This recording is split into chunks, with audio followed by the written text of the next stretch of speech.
আমরা দায়িত্ব গ্রহণের সময় অর্থনীতি ছিল বিপর্যস্ত, ব্যাংকিং ব্যবস্থা ভেঙে পড়েছিল, অর্থ পাচার ছিল লাগামহীন।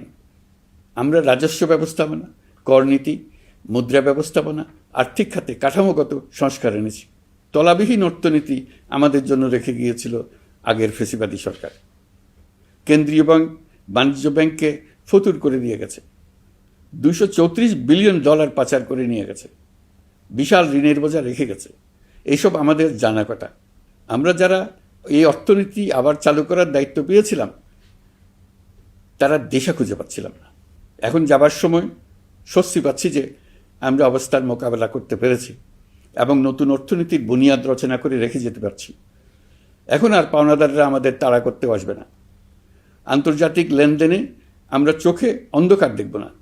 আমাদের রিজার্ভের পরিমাণ এখন $34 বিলিয়ন। আমাদের দেশপ্রেমিক প্রবাসী ভাই বোনদের রেমিটেন্সের টাকায় এই রিজার্ভ ক্রমেই